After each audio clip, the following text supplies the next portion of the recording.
Hey, Tim, can you hear me okay?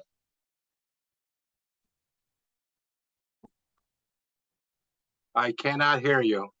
Can you hear me now? I can hear you perfectly loud and clear. Thank you. Good to see you. Do you like my halo that rotates? Is that what that is? Costs a lot of money. This is not my home, obviously. I don't spend this kind of money on my home. Halos are expensive. Don't I know? I want to thank you for being part of this and being here. And Russ is coming in now. Outside of this, my lips are sealed. Okay. Yep. Hey there. Hello. There's the handsome Russ. How are you? We're here. Who you calling handsome?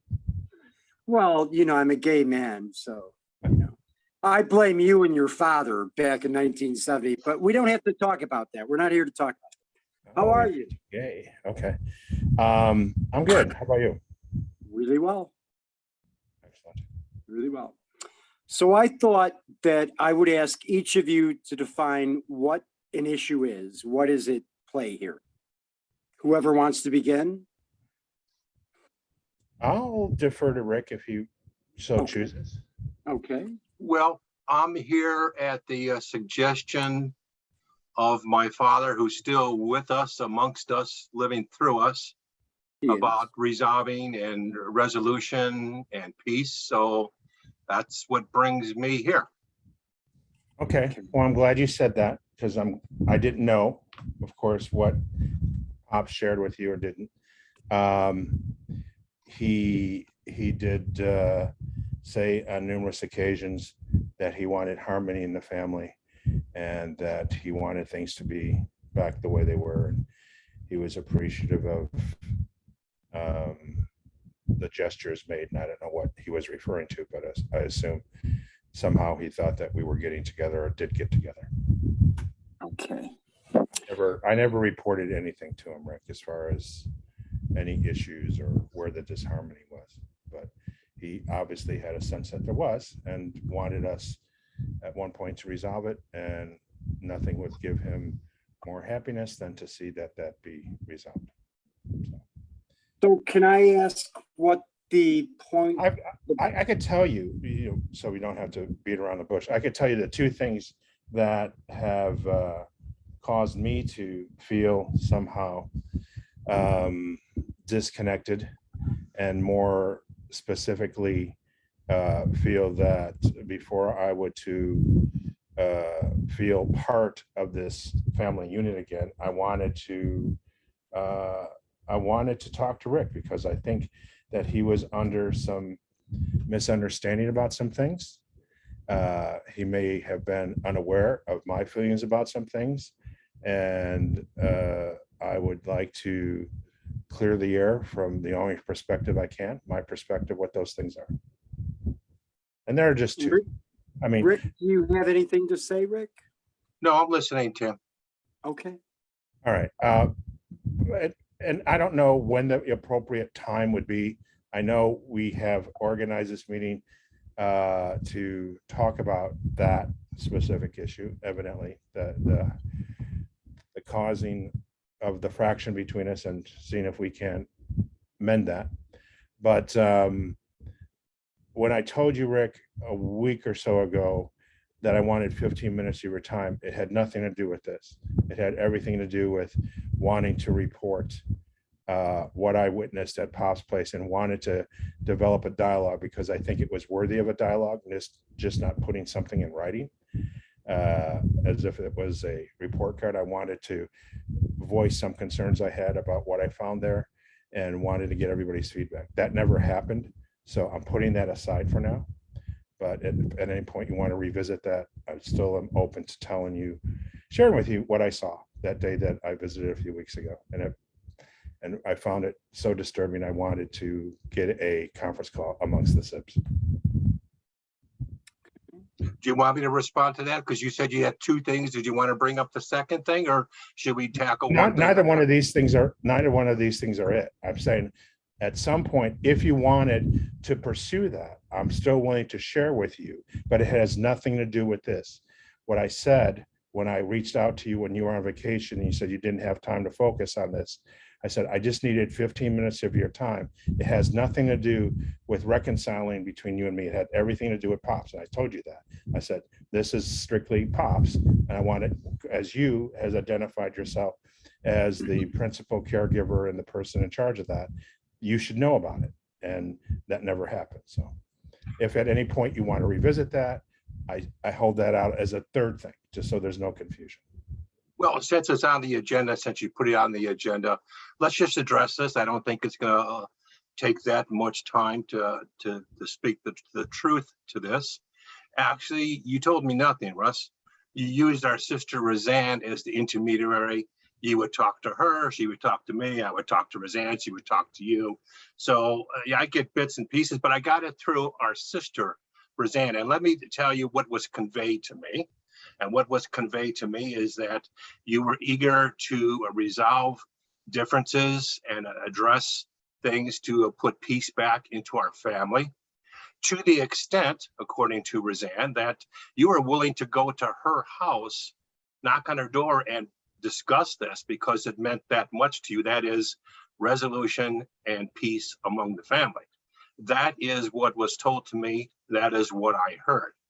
Now, yes, you're correct. I was on vacation, so there was nothing meant or reference about concerns at the hospital, which was referenced prior to my vacation. You had said you had sent you said that you had called me, and I think you even went so far to say that you had left a voicemail message. There was no calls on either of my phones or voicemail messages. But that aside, I had responded that by all means, you can share with me your concerns. Please put them in writing. And there was a reason for that. The reason is other siblings and other people had raised concerns. And by putting them in writing, there's nothing mixed up or misinterpreted. So when I go to Fair Oaks, I'm saying one thing, and then I report back the response, and I'm told, well, that's nothing close or remote to what I had asked. So it was not to make you work harder or extra work on your part, but by taking these concerns in writing, there would be no confusion as to what was actually said. So, but that aside, Roseanne comes to me saying that she's heard from Russ, and Russ is in dire needs to have the resolution and peace and harmony among the family.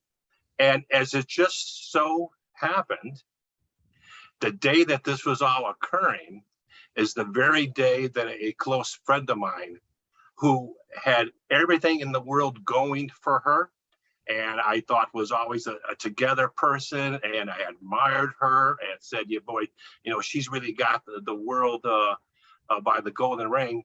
She committed suicide. And I said, wow, you know, Roseanne is describing something, and I'm thinking, oh my God, is something going on with Russ physically or mentally to the point that I'm not going to say, hold on, bro, I'm on vacation, I'll get this when I get back. But rather, I said, that is what was the gist of me calling you to connect, because the last thing I'd ever want in my conscience that Russ reached out to me and I just batted him away, and then something tragic happened. So I called, as you know, I left a voicemail message, and then I hear back that you were in a meeting of some sort. That's cool. That's okay. And you suggested doing it the following day, to which I said okay, but realizing I'm in a cabin with 26 people, there really is no isolation or quiet time or quiet period. And I didn't want this to be interrupted by, you know, children or whatever. So that is why I said, on second thought, you know, let's address this when I could devote the time, energy necessary to do so. And then you said you really wanted to wait that long for this. And it was at that point, there was a sea change, there was a shift, because at that, by that point, when I conveyed to Roseanne what had occurred, she said that you had told her, well, I reached out to Rick and he wants to put this on. And at that point, it became evident that this was not about peace and harmony, but rather, just as you just said, it was about the concerns you had at Fair Oaks, what you had seen and what you wanted to share. And yes, that you had reached out to all the sale meetings and no one got back to you. And you know, the thought that immediately comes to mind now that I realize what the true intent of your conversation with me was to be, is that, man, if I saw my father in a burning room, I wouldn't sit back and say, well, let's discuss this. I would share these concerns and not like keep them to my cards to my chest until such time as you know, my agenda was met. All right, so I think you've got some of the information a little incorrect. So let me go back and give you my version of that. What happened that day was that Pops nearly died in front of me because of some mismanagement there. And Rob alluded to that, but in a very cursory way when he gave his big, long letter to everybody. And I said, you know, there's more than I need to add or can add. How about we do a conference call? And that's what I wrote. Do you agree with that, Rick? I recall you say there'd be a conference call among the six, but you certainly did not say, I witnessed my father almost dying. No, I did not say that because I didn't want to alarm you. All I said was, I think Rob's missing some things and I'd like to set up a conference call. That's what I said. Do you agree that I said that? Yes, and do you agree you made no reference to alarming or otherwise that No. I just almost with our dad died? Okay, so when I said that, just like you had called me and asked me for my conference bridge number so we can set up a conference call when you wanted to talk about Dad's end of time and going into hospice, that was important enough to do that. And everyone responded to you. Everyone did. What I got from my call out to the family, which is all our siblings, you were the only one that responded. And what you said was you'd like to have me put it in writing like everybody else does. And that way we could share it with all. Would you agree you said that? Yes. Okay, great. So then what happened was I reached out to you and I said that I wasn't going to do that, that I'd want to talk to you. And you never returned my call. You didn't either. So then I said, okay, so I'm not getting any responses except from you, Rick. So let me reach out and see if anybody else has an appetite for this. I called Rob and I said, Rob, why didn't you respond to my, what was it, an email or text? I don't even remember. Probably a text. It was a text. Yeah. And I said, why didn't you respond? And he said, well, I was just waiting for you to put it in writing. And I said, if I'm asking for a conference call, I'm doing that for a reason. The reason being, I want a dialogue with you so I can do a little give and take, tell you what I saw, you tell me what we should do next. I don't want to go through 6 different, versions of texting when we can have this all in a conversation, just like we did for Dad when he was going to be transferred to hospice. I thought that was this important that we should talk about it, and nobody wanted to do it. Not even you, Rick. You said put it in writing. You couldn't pick up the phone and call me and said, Russ, what's on your mind? What is it that's so important? None of that. I said, call me, Rick. That's what I said to you, and you didn't call me. So that's that. So when it comes to Zanny, she came after Rob.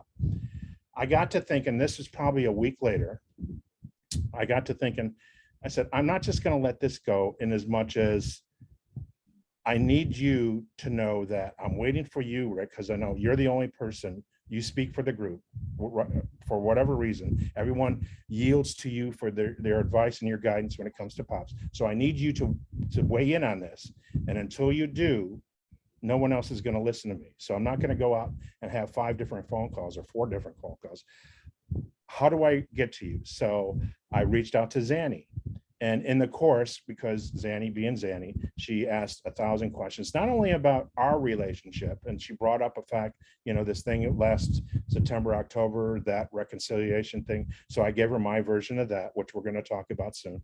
But she wanted to talk about that. She wanted to talk about Rob and what he's going through, why she's so pissed at Rob, and she's never going to stop being pissed at Rob because how she was offended by what he said and did. And I said, that's between you two, but just understand that Rob's going through some stuff. and you don't know all the stuff he's going through, but that's all I'm going to say. She says, no, you got to tell me, you got to tell me. I said, no, I'm not going to. You need to get that from Rob. I know some things, but I'm not going to tell you because that's between me and Rob. If he wants to share other things with you, please do that, but don't involve me with that. Just give him a little slack in as much as whatever issues you've got with Rob, understand that Rob's got some other issues going on in his life and he can't talk about them, or I guess he chooses not to if he hasn't told you. Then there was that. And then I told her, as far as the medical issues with you and Pops, I did not give her the song and verse about what they were, because at this point they had, I guess to everyone's satisfaction, passed. What I heard coming from the further updates via the text chain was that went and visited Pops, everything's great, he ate today, he just communicated, blah, blah, blah, blah, blah. So it all seemed to be, okay, everybody's in a good place with this, I'm just gonna leave it alone. That's when I said to Zanny, look, if you can do anything to help me get Rick to call me, I'd be happy to share what those things were. And I'd also be happy to work on our relationship. And that's when you called me. I agree you did. And I responded, I was in a meeting, but I would call you back. I called you and told you that it's getting late here, because I think it was after 10 o'clock by then. It was. And then I said, how about first thing tomorrow morning? You said, okay. And then I did. And then early in the next morning, I want to say 5, 6 o'clock, whenever it was, you said, on second thought, I'm really busy here. Can we do it Saturday? And I said, I'm working Saturday. I'm working the weekend, I think is how I put it. And you said, well, then what about Monday? And I said, well, I think we should take care of this sooner than later. If you want to know the medical things, that should happen sooner than later. And you said you wanted to be able to focus on it and not have any time limitations. And I said it would only be 15 minutes. And so you were operating under things I didn't know about, which was that Zanny had filled you up with, well, Russ wants to reconcile with you, which I know would be much longer than the 15-minute conversation, while I was just trying to convey the medical things that I saw that should come to your attention.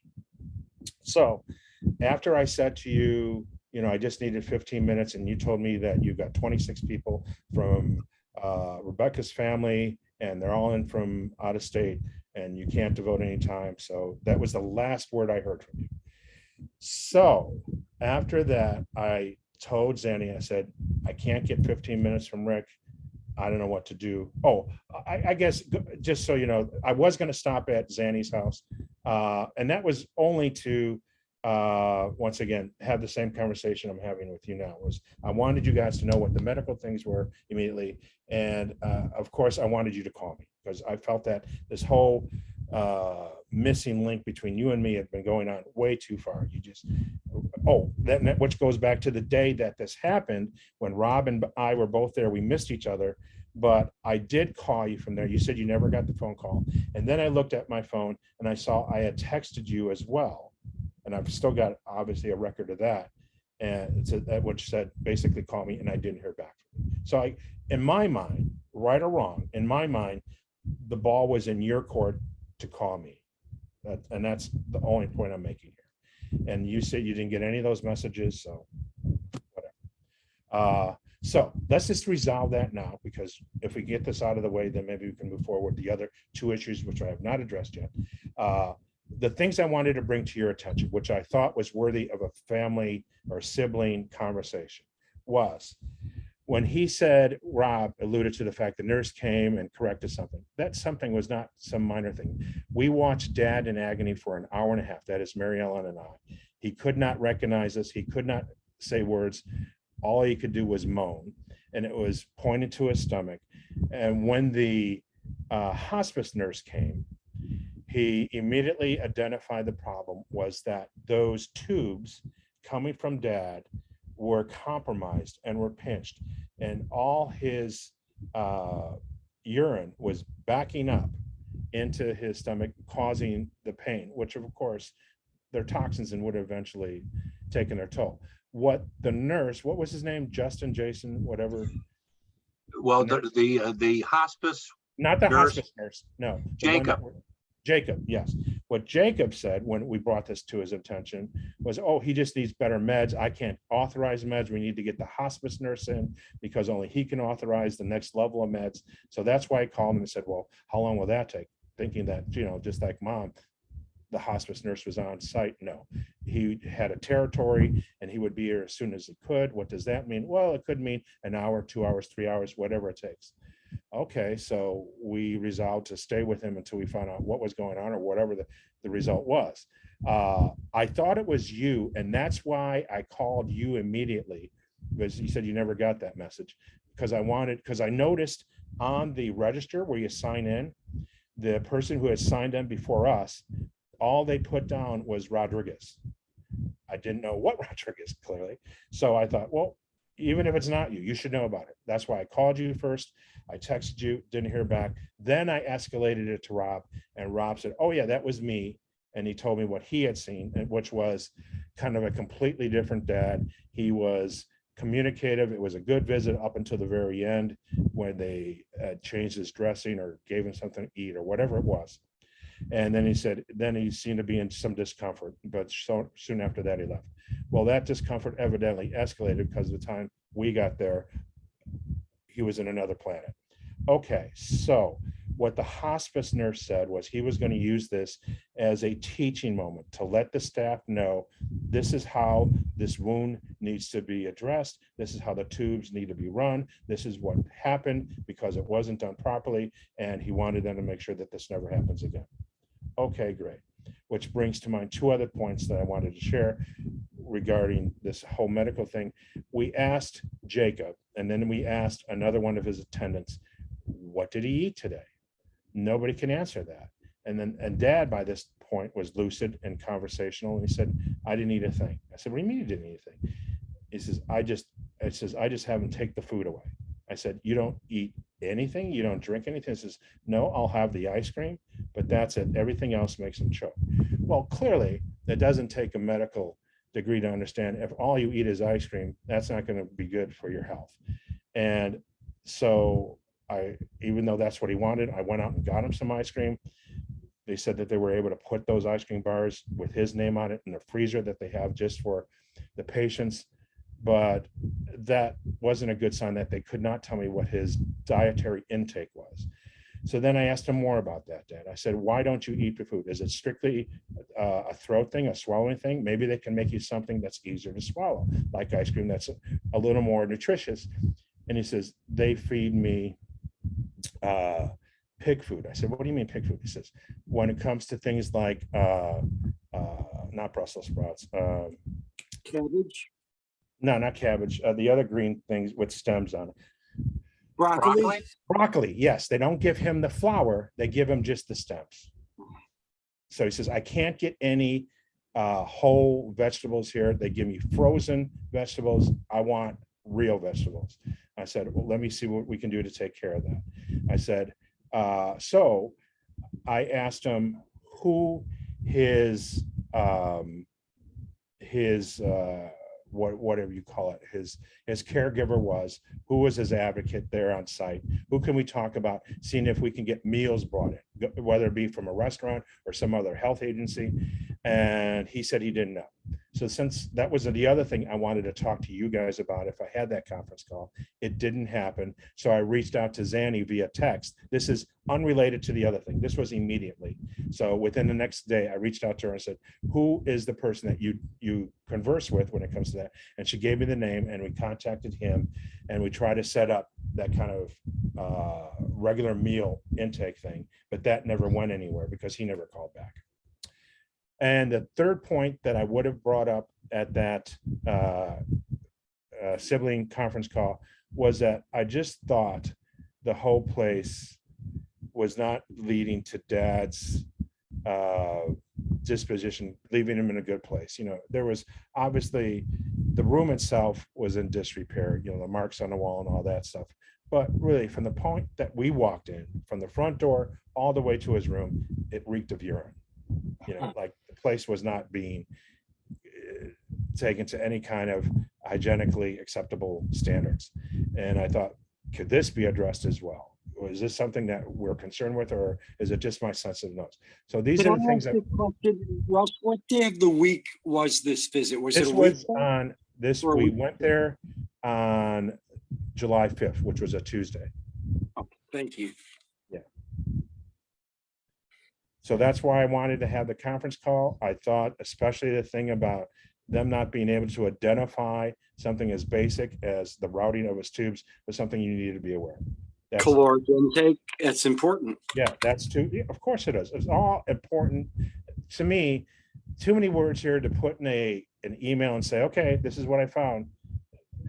Do what you want with it. No, I thought we should have a little give and take. Maybe you guys saw something too that bothered you. Maybe you didn't, but I thought it was worthy enough of a conversation. That's why I wanted to have a conversation. I wasn't trying to take more time than you guys had to offer. I just thought, give me 15 minutes, and if nobody thinks it's important, I'll move on. You want to respond, Rick? Please? Well, the concerns that Russ refused to put into writing could have been addressed not immediately, but would have been. And the remark he made about the urine smell, many people have visited him, including yourself, Tim, and that's the first we've ever heard of a urine smell. On the contrary, we know that this is not a Taj Mahal place that goes for $7,000 a month, but rather we have always been content not only with the staff's dedication, but also the facility. True. And from my perspective, true. My uncle, our uncle Russ, was at a facility in Elmhurst that did fall into that category. And when you went there, you said, "Oh my God, I certainly don't want to live here, let alone putting my loved ones in here." Was that a type of place on Lake Street east Yeah, of York no, it's Road? on York Road itself in Elmhurst. No, that was a certifiable shithole. I would give you if you wanted to call it that, that's what that was. And I will give you another point of clarity. And on my perspective, I did, of course, go there this week, and I did not smell the urine. On a weekday, I assume. It was another Tuesday. Yes, I went there this week, Tuesday. Weekends. However, I did find that when they delivered his food there, and of course he wasn't going to eat any of it, that his urine bag was overflowing, and I caught it before they did, of course. And I had to call him back in the room. I said, "Are you going to take care of this?" "Oh, sure. Yeah, we'll do that." And they did it in front of my eyes. They did take care of that. And I asked him, "Well, what did he have for breakfast?" "Don't know."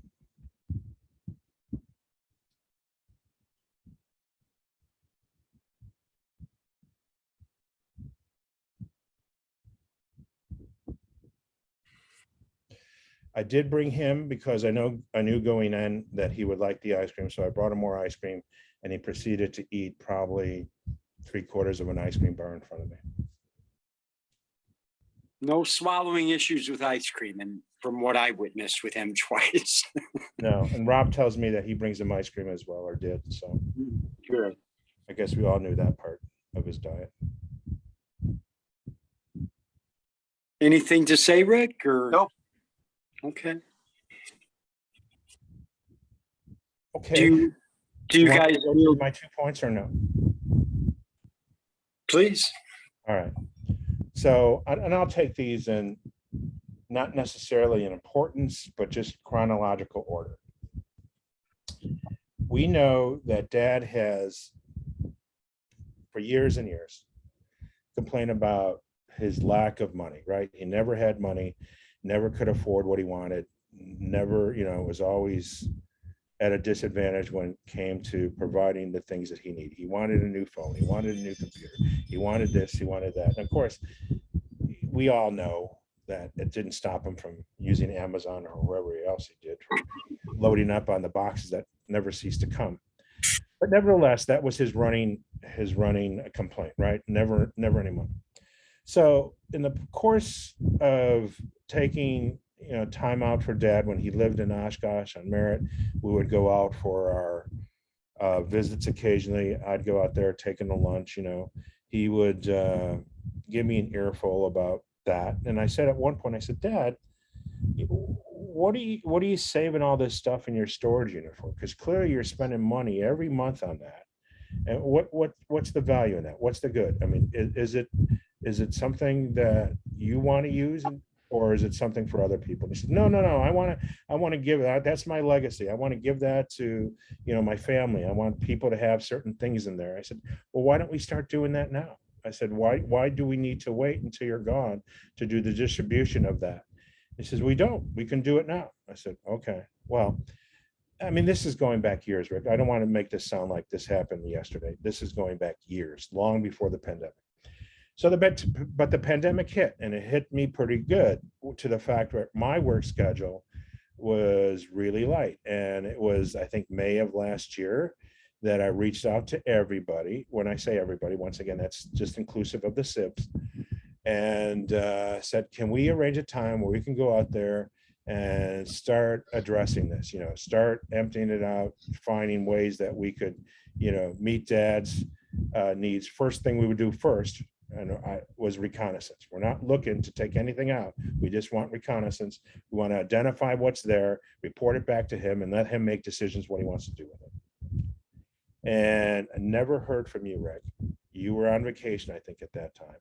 But Rob, Missy, and Zanny signed up for a date that we mutually selected and a time. You got back in town and said, hold the horses. We're not doing that.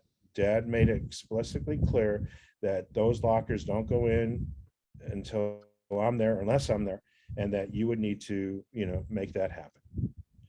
And you picked a date that was suitable to you, which was not suitable to me. And I assume you went forward and did your own viewing and came to your own conclusions. But as far as I know, Dad continued to pay to this day for storage for things that he could have distributed, and it's still there. And the ball was never carried the next logical step, is what I'm saying. So item one, that's item one. That's the first thing that bothers me. Do you want me to go to the second thing, or should we talk about this first? I'd like to talk about this first, and I'd like to mix into it some of the truth, because I think the truth holds value in this. Well, I gave you my version of the truth, Rick. All right. Well, let me give you the truth then. No, you can give me your version of the truth, but you can't say it's the truth and mine is not. All right. Well, then you can either deny it or accept it. That in the course of the passage of time, you had called together a Zoom meeting among the SIBs, and it was one of these traditional, let's have a meeting in 15 minutes. I was not available that Sunday. And I said, I need more ample time. I was not on vacation. I just was not available. And then the meeting went ahead anyway. And in deference to me, and in recognition that sometimes people have busy lives, that they can't just drop everything. Let's have a meeting in 15 minutes. That meeting took place again, like meeting part 2, the following day, Monday, which I did participate along with the other SIBs who were on there. And you said nothing, but basically tendered it over to Rob to repeat what had happened the day before. And this was Rob's version of what happened the day before, that you had come up with this idea that everybody would go to the storage locker. You would go with your truck. You would load it up and cart it all away. You would not discuss this with Dad, because after all, he never references this. He won't miss it. He'll never know. And voila, everything will disappear. He'll no longer have to pay this. And this is what will be done. Now, when I heard this, the following day, on Monday, and you never challenged Rob's recitation of what happened the night before. When I heard this, I said, no way, no shape, no how, time out. This is not going to happen. When you had that second call, who was on that call, Rick? I recall everybody being on the call. Including myself? Of course, okay. Because you were the one that handed the baton over to Rob. Mm-hmm. Say, Rob, go ahead. And right. You could tell that there was no pre-preparation, like this is how it's going to go. So, but Rob took the baton and he gave the version. And I said, there's value to what you're saying in terms of going out there and doing a recon, to assess what's there. And if you go there and everything is a moldy pile of wet crap, we can throw it out. That's a no-brainer. But I said, under no circumstances are we going to do this sneakily behind Dad's back and then never mention it or never reference it. And if the subject ever comes up, we'll address it then. I wanted no part of that. So I said, let me talk to Dad to see what his thoughts or impressions are. And I talked to him without ever betraying the rest of the siblings in terms of what you had come up with. And Dad said, well, yes, that's a good idea. I don't mind that being done. I want you to be part of the process, Rick. I want you to be there. I want you to be my eyes and ears. I want you to be the gatekeeper, his words. And I said, fine. Now, the selected dates that you had, Russ, did not fit into my calendar. And that is when I referenced the following week. 1 week delay. Not 1 month, not 1 year, but the following week, which you did, which you admitted that you could not do that. But I said, I will go out there then and just take photographs and share those photographs with everyone, including Dad. And then we can pick another date that's available for all to go through this, which I will have to be there per Dad's request to make sure that stuff isn't just willy-nilly being thrown in the garbage. And that I reported back, shared those photographs with everyone, and I said, let's go on to phase 2. Never heard back. All right. Once again, we're each entitled, I guess, to our own version of the truth. Okay. I disagree with the characterization that I was going to go there and empty them out, and that's what the plan was. That was never the plan. Rob, Zanny, and Missy could tell you that wasn't the plan. We were going to go there, do recon. Of course, if there was garbage, things that was moldy and obviously in need to be taken out, we could do that immediately. But the whole idea of doing this was I had time in my schedule then that week. We picked a time. You chose not to be part of it. You said you weren't on vacation. All I know is that you missed it. And when we came back to regroup, you said, and you didn't say, can we do this at another time either? You didn't say, hey, I can't make it that time. Let's try this time. You didn't do that. So we carried on without you the best we could. And then when we had the subsequent follow-up meeting that you're talking about, and you picked, and you said that you'll report back, you'll talk to Dad, see what happens. You picked another date that I was not available for. So I didn't say, don't do it. I didn't say, that's ridiculous. That's not the plan. I said, go ahead, do what you got to do. You came back, you sent the photographs to everybody with your own assessment as to what you found. But I don't remember ever being asked again, well, let's find another date that we can go back there and start the process. I don't ever remember hearing from you saying, let's look at these 3 days or this month or whatever. And as far as I know, from that point forward, the ball didn't get moved anymore. And it was kind of an issue that just died. Well, give me some credit, Russ, that I wouldn't have just sent out an email and send out photographs and say the end. No, you didn't. It just ended though, Rick. Oh. No one picked up, since you were the now appointed one by Dad to further the movement of emptying those. You said that Dad was in agreement with you, which is great. There's no argument there. Why didn't it get done? It's been more than a year and it never got done.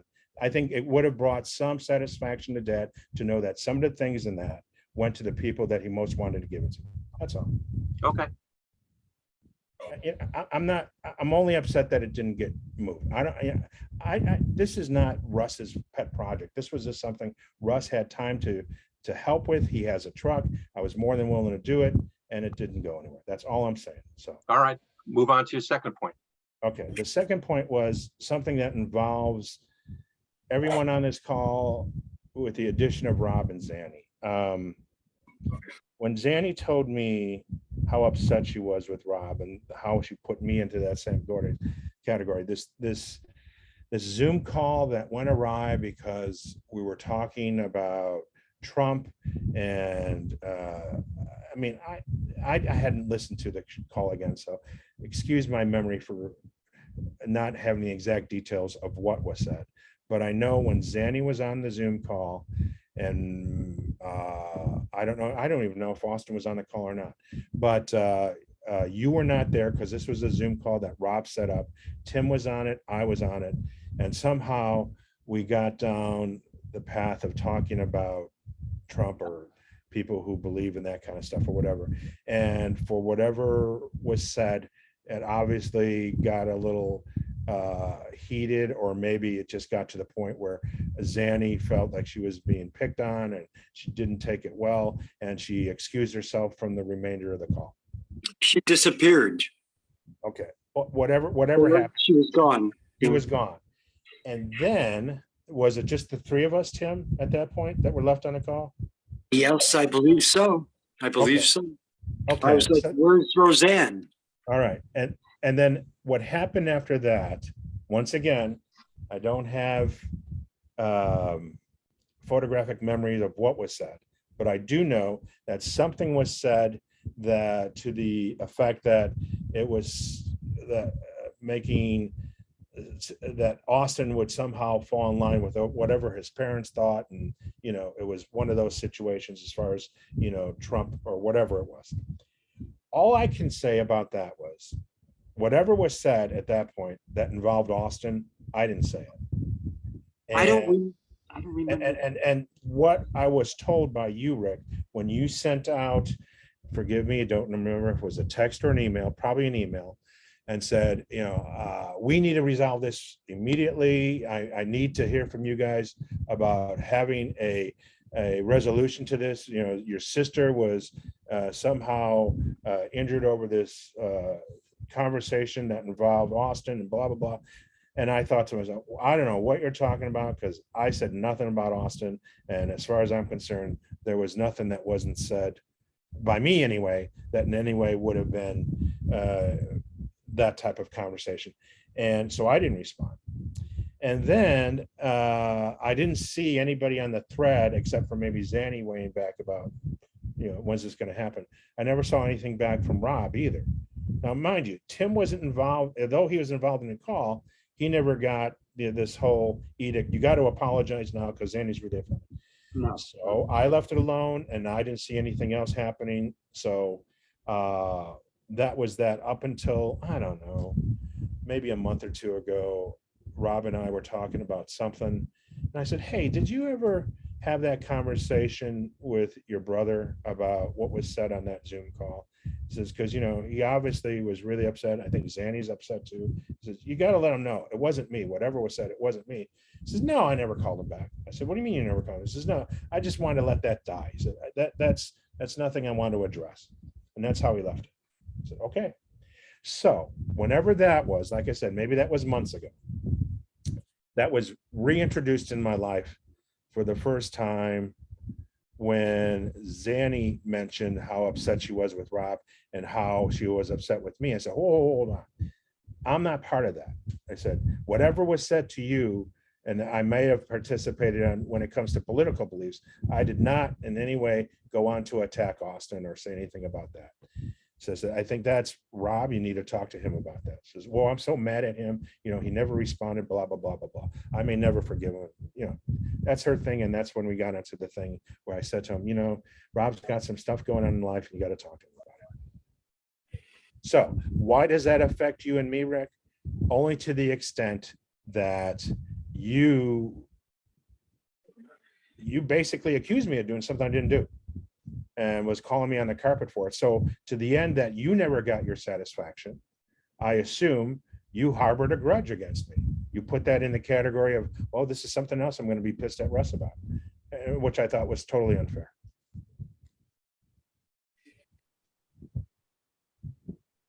That's my story. So I have the floor now sure. Please.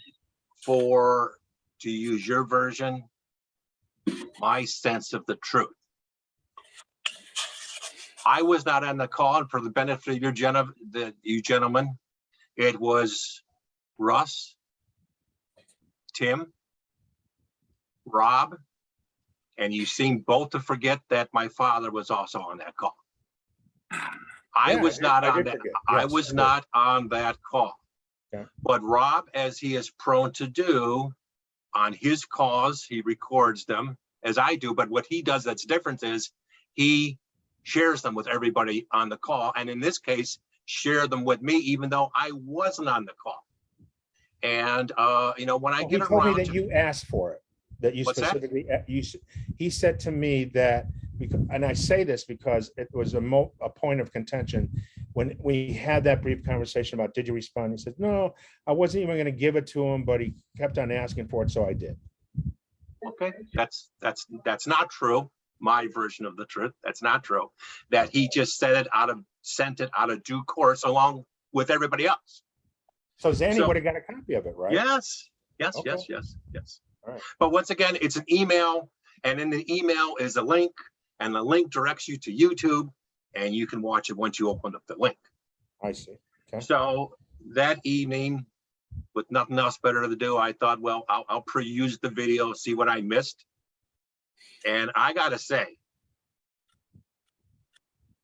I know it's cliche, but my jaw dropped what I saw and heard was being said. The call starts from the very beginning, and Rush, you entered into the call late. It's not like you were there at the beginning of the call.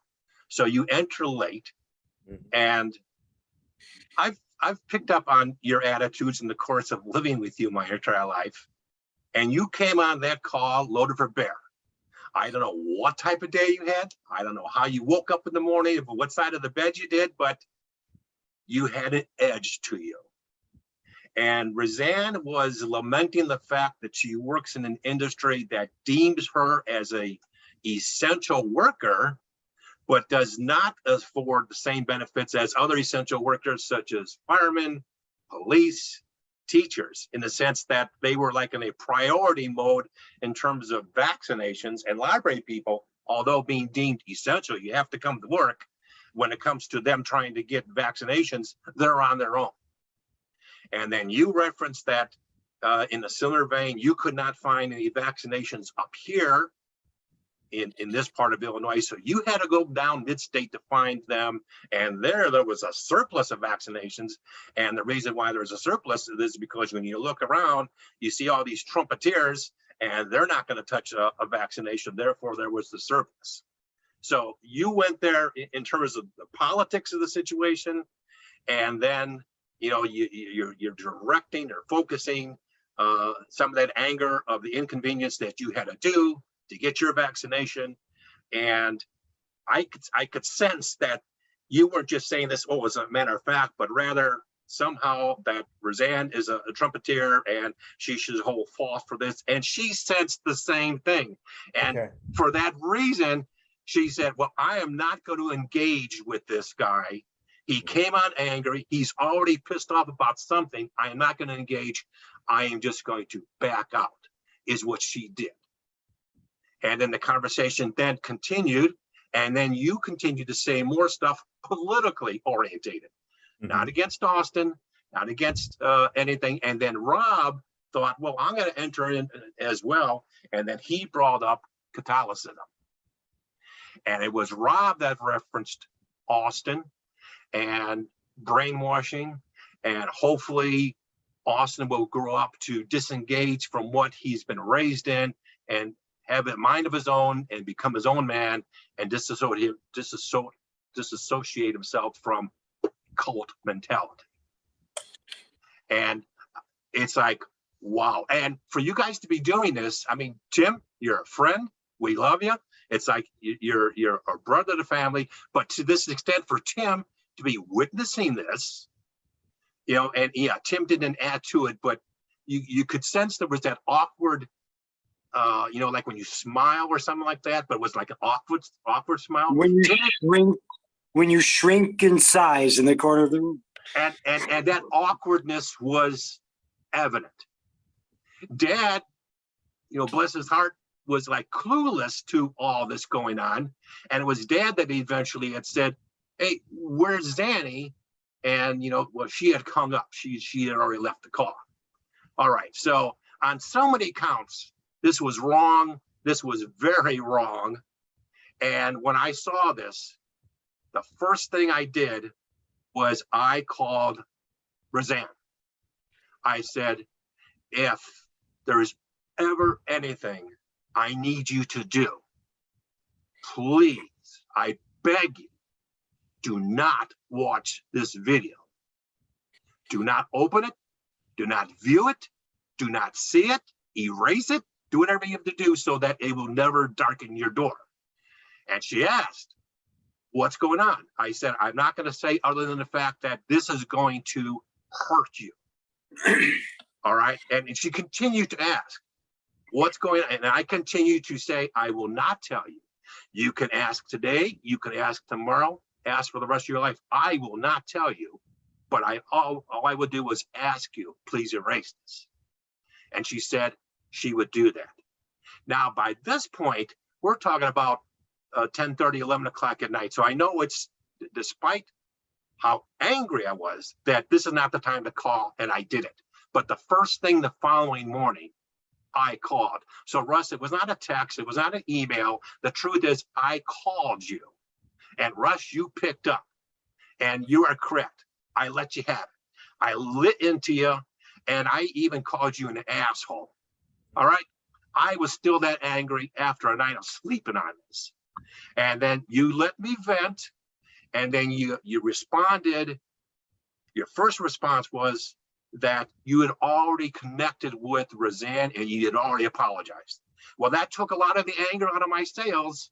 And then I said that Rob is just as much to blame for what he said about her religion, which is a very, very, very big part of her life. All right. And what bringing in Austin into the fray. And you said, well, I didn't do that. And I said, no, you didn't do that. Rob did that, but it was still all part of the same conversation. So I said, and Russ assured, as soon as I hang up with you, I'm going to call Rob. And I did. And in a similar vein, I lit into him as well. And when I was done with Rob, he said, well, did you tell Roseanne about it? I said, I did not tell Roseanne what was on it, but I did tell Roseanne not to watch this video. And he said, oh, shit. So he then went back and he deleted the video. All right. So Roseanne has never seen it. But yeah. And that is what happened there. So Russ had said that, yes, I already apologized. And I took that at face value. I accepted it. But then I come to find out later on that what Russ did was send Roseanne a text, never reached out to her, but rather, I'm sorry for how things went yesterday. You know, I just want to let you know that, you know, I love you.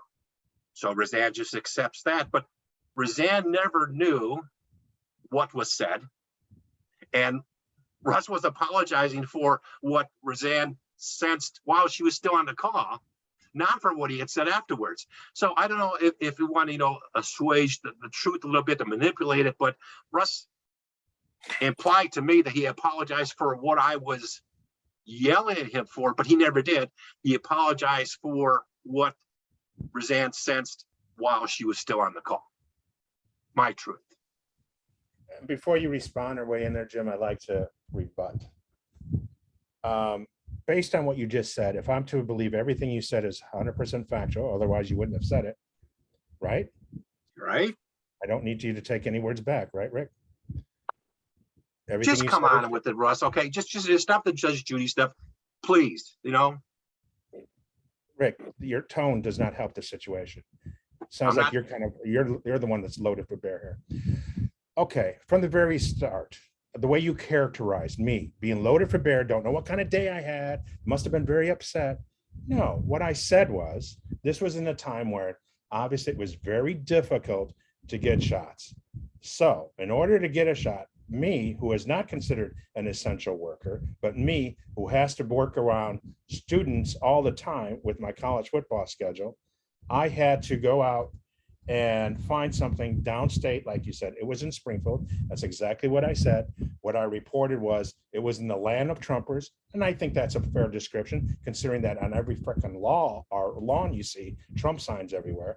And when you go into their army barracks where the National Guard was giving these out, it couldn't have been more than a third full of anybody wanting to have a vaccine.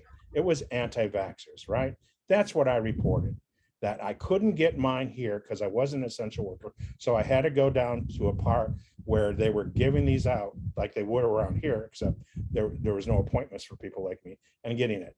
If that in any way offended my sister to say the word anti-Trumper, sorry. And that's why I apologized to her in a text. I don't get off where you think you can speak on behalf of her. You can tell her what to think and not think, and think that that's something that you should do as a brother. Sounds to me like you whipped this whole thing up, and I would wish Rob was on the call so he could hear your version of the facts. The fact that you set her up and you gaslight her to say, don't ever listen to this. If you do one thing for me ever, don't listen to this. Of course she's going to want to know what it is. And furthermore, when she gets on the phone with me, and the first thing out of her mouth was how mad, and she'll never forgive Rob for what he said. And she never even heard it. So where did it come from, Rick? Gee, look in the mirror and you'll find out. That's all you. Whatever you did, you amped her up on this. And this is all your responsibility for creating a situation that never needed to gain any air. Okay. My apology to her was not directed to any specific comment. Whatever it was directed to the fact that whatever I said obviously got her to the point where she thought she had to leave. I apologize for that, Rick. And that is not something for you. You're not our father. This is between me and Zanny. We're allowed to have or whatever conversations or discourse or jubilation we care to share with each other. It's not for you to go in and say, that's acceptable, Russ. That is not acceptable. I found out that you texted her. How unacceptable it is. I found out that you didn't apologize for anything else. And this brings me to my last point. You said after she left the conversation, I had nothing to do with the conversation about Austin and Catholicism or any of that. You said that, Rick. So don't make me sound like, oh, but you did, Russ. No, I didn't. So why would I apologize for saying something I didn't? But you never apologized what she missed after she left the country. There was nothing else I needed to apologize. You know, for somebody who is so smart, I don't understand why you would think talking about politics is something that a family unit can never do. If you ever have a conversation with Dad, you would know that he is so anti-Trump and so anti a lot of things, and he wears it on his shirt sleeve. I don't believe you would ever tell him, Dad, I don't want to hear you badmouth Trump now or badmouth anybody who supports Trump. You let him be. He's entitled to his own political beliefs, just as I am, just as Rob is, just as you are. And you air it, and hopefully you don't make it personal. Rob crossed the line when he made it personal. Couldn't agree with you more, but it's not my job to apologize for him. It's his job. He's got big boy pants. He can do it. If you want to be the big brother in this, you try to find ways that we could work together, identify our faults so they don't come between us, not gaslighting her to the point where she doesn't ever want to forgive Rob for what he said. I just can't believe it. So you admit that you apologized for what you said when she was on the phone, but you've yet to apologize for what you continue to say I made after no she hung personal up. references to her or Austin. Sorry, Never Rick, said you can't you, handle never that. said you did. Never said No, you did. what am I'm going to apologize to somebody about my political beliefs? No, Rick, that'll never happen. I will apologize if I offend you by sharing them, but I'm not going to apologize for what I own. Sorry. We're all entitled to them, including Dad. Next. You ever correct him? Dad, don't go there. Well, don't talk about Trump. Don't as talk a matter of fact, and of course you can't validate this, but as a matter of fact, as you know, his anti-Trump continued into the new presidency, and he would be so vengeful against Trump that every once in a while I would have to remind him, you know, Trump's no longer president, Dad. You do realize we've moved on as a country in terms but he still wants to be. Yeah. He hasn't cast a gone away. long shadow, Rick. Next. That's it. Those are my grievances. So Was as this far as I helpful? was concerned, Rick, just to be perfectly clear, what would have made me feel better about our relationship was if you said, oh, I'm sorry. I didn't know you apologized to your sister for offending her. And I didn't realize, or I don't know, I blamed you for attacking her and her son. I didn't do either of those. Never said you did. No, Not then, the way you then, came after me, not the way you now. came after me, you did. And as a matter of fact, you still hold the grudge now. As a matter of fact, in your mind, it was never resolved. We never came to Jesus and said, Rick, oh, let's have this Zoom meeting so we can all kumbaya and apologize to your sister. That's what you wanted, being the surrogate dad that you are. That wasn't going to happen, Rick. And when you falsely accuse somebody of something, they're not going to apologize for it. Will you continue to say I falsely accuse you of that? You accused me of, yes, what you said was that you owe your sister an apology. Well, you know what, Rick? I already gave her one. But you didn't. Anything else, and she accepted it. Not for you to decide. She accepted something based upon not knowing what you Upon said what? afterwards. What she heard. Hey, What, guys, I apologize for my political beliefs. Is that what you're trying to get me to say, Rick? No, I don't. Nor should I. Russ, Rick, can I bow out? I have something in half an hour. I hope this helped. I think you could too can continue to talk. I hope you do. You don't need me. I would love to talk to you, brother, if you want to continue the conversation. How much longer do you have, Tim? I mean, obviously your time is short, but Honestly, maybe 15 minutes to 5:15. Is that cool? Do you That feel work for better you? with me here? that Okay. works. Yeah. Actually, I do. I do feel better with you here, Tim. I really do. Russ, did you have anything else to add? Yes. I'm not mad at you. I'm done being mad at you. I want to embrace you as the brother that you will always be. I just wanted my 2 cents. I know you're not mad at me. And here's how I know you're not mad at me. Despite what you said before, that you never shared any of this disharmony with Dad, and he wasn't aware of the background and what was going on, I know that not to be true. And here's how I know it. Because there was a conversation that Dad had with me, and that's when he first brought up that I want a peaceful family. I want a happy family. I don't want all this disharmony. And he told I responded to him when he brought it up, Rick. So And- I misspoke when I said I never had the conversation. I never brought it up. He All knew right. that there was disharmony between us. I did And- not bring that up. He knew about it. Where he got that from, I don't know. and you I told told him the same thing I told you. You know that, Rick? I told him these are the two things that I was upset about. and you further told Dad, you know, Dad, I am just about over on all the anger that I have, to the point that I might even consider talking to Rick again. You know when that conversation happened? Last November, Thanksgiving. I know where I was at the time I had that conversation. So as of November of last month, you're just about there. So Yeah. here we are now, 7 months later. I guess you made it, bro. I guess you made it. Now we can talk about this. But you know what? Someone should have taken my consideration into play. You What is might your be, consideration, Rick? After I you've am offended not. everybody, what is your I consideration? am not. I am not. The reason this conversation is taking place was at the behest of you wanting to talk, and my sibling saying, you know, for Dad, for as a benefit, as a legacy of Dad, Rick, you should reach out to Russ. And despite my inclinations that I was going to come in hostile and mad and say stuff that I would regret later, I said, all right, I'll do this for Dad. So this is me What a big tempered. man you are. This is me tempered down. So yes, there is an edge, because I am not ready. I'm not, as you said to Dad last November, I'm almost there. I'm almost ready to talk to Rick. Well, All I needed you is to call me back, Rick. That's all I needed, but Well, you never did it. and You couldn't even do that when Dad's health was at stake. You couldn't pick up the phone. and you couldn't put into writing, to the extent No, I that he couldn't. almost died in front of your eyes. I'm not going to put that in writing. It would be too long. No. I'm going to have to hit a keyboard. Just like you had to get my conference call number to have a call with all the SIBs, I thought it was that important. But clearly, since you speak for all the SIBs, you did not. Well, That like rests you on your say, shoulder, Rick. they're adults. They speak You for want the themselves. job, you got to adhere to the rules, which are do whatever it takes to keep Dad in a safe and healthy place. Did you do that, Rick? Yes, I did, Russ. Okay, great. Yes, I did. And there's nothing else to talk about. Well, are you saying Fair Oaks killed him? Are you saying Fair No, Oaks killed hey, our father? no. Are you saying it was Saying that unsafe? He didn't Are get you the saying it was wonderful treatment unsafe? that you guys all like to portray in your text and photos. Look at Dad. He's having a happy day. This is all great. Well, Peaches so now and you're saying those cream. are manufactured photos. What? No, Rick. No.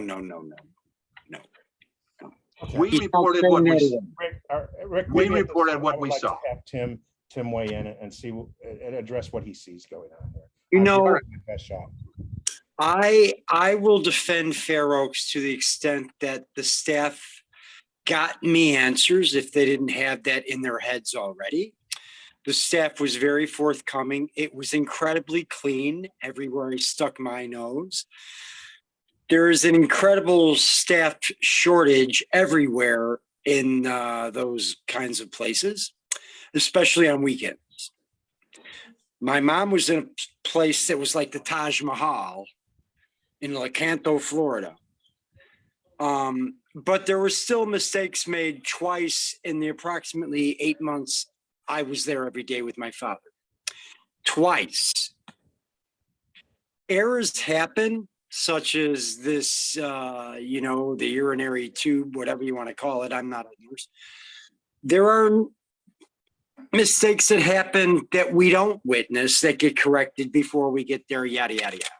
On the whole, what I witnessed was your dad, when Rob and I went the first day, your dad was sort of speaking in tongues. Rob recorded it. And, I decided to wake him up, I think. I don't know. You sneezed. You sneezed, if memory serves you. Well, from my smoking lungs, I probably coughed. Right? But he woke up. I touched his head, gave him a kiss. He was coherent, and then he would like fall into gobbledygook that day. Didn't frighten me. I just didn't understand what it was. Rob was, I don't know. Rob had a different, I don't know. Rob was like witnessing his father, Your lovely father, his lovely man, was not my father. So what I was witnessing was like, what is going on? Whereas Rob was witnessing his father, perhaps dying or not, I don't know. But the next visit, the issues with swallowing, he had no issues swallowing ice cream. Everything else. And he told Rob and I think, or else Juan Carlos and I, there's no one here that I can talk to who's on my level. And it was true. His vocabulary was greater than mine. Still is, probably. So while it is not a perfect place, mistakes still happen in Taj Mahal-like places on Huff Street in Barrington. All right. Thank you, Tim. What Russ witnessed, you don't want to witness that, but I'm glad you saw it because you could take action. And eventually the hospice nurse came in and knew what to do. Thank you for your input on that, Tim, but I'm at this point, because I know time is short with you, where should my brother and I go at this point? What else can we do? Russ, where do you feel you should go? I've poured my heart out. I've told you what I wanted to do. So I want to move on. I want to honor my father's request and find that there is a bridge to be built between the two of us, and that we could honor and respect and love each other again. So I don't know how to do that, Rick. Well, I actually, and perhaps this needs clarification if it wasn't obvious and apparent. I love you, Russ. I love you as my brother. I love you for the man you are and what you've become. I respect you. If we were in face to face, I would hug you. But at this point in my life, I love myself more. I have to. Call it self-preservation. But I want you to know that you always be my brother. You always will be there in my heart. And I'll always love you. But gotta love myself more, bro. I don't know how to interpret that, Rick. I'm not trying to be stupid. I just would wish you'd say what you mean when you say there's a toxicity about you, Russ. There's a toxicity about you that I would say the same about you, because you come at this whole conversation with perhaps, a chip on your shoulder. Then so perhaps can you take the chip off your shoulder and try to be genuine with your love, or will you continue to say that we're not compatible, or if that's what you want to use another word, Rick? Toxicity is not a word. Oh, but it defines is. This relationship. Well, I guess we agree to disagree. Okay. Can we continue a three-way call in the future? Would that be beneficial to either of you? Not if Rick feels this way. I don't know. How can it be beneficial? He's told me he wants nothing to do with me, in other words, that he won't say, that there's toxicity. I mean, you don't embrace toxicity, do you? No, that's what I'm saying. You don't embrace toxicity. So It's clearly, called you don't want to embrace self-preservation. me. So, okay. I wish you would say directly, not in euphemisms, what you want our relationship to look like. Well, then maybe comparable to where you were last November, 9 months ago. I'm not there yet. Okay. Fair enough. So to that end, there is some business that I think is family business, sibling business, unless Okay. you have taken that over. When will there be a conversation about moving forward with Dad's final send off? All right. Much like the Zoom calls and much like the medical updates that were overwhelming to you and too much on your plate, and for that reason, you were taken out of that. Rick, can you have a conversation with me without attacking me? Can you just remove that from your dialogue? Please, just say what you need to say and don't make it personal. I will continue to involve all of Dad's children in further updates. It will not come as a surprise to you that there's going to be a celebration of life. I don't have a date that's being worked on. Missy has a close dear friend of hers that can give us a hall for free at no charge. So she's taken that up. In Bartlett, correct? Yes, right. Okay. So when that time comes, that's obviously going to be shared with everybody, even Russell. Okay. Oh, so kind of you. Yeah. I'm sure Dad would have approved. That's never stopped, Russ. I've always included you. Okay. Oh, you have, Rick. Hey, since you recorded this, would you feel comfortable sharing this with your other siblings?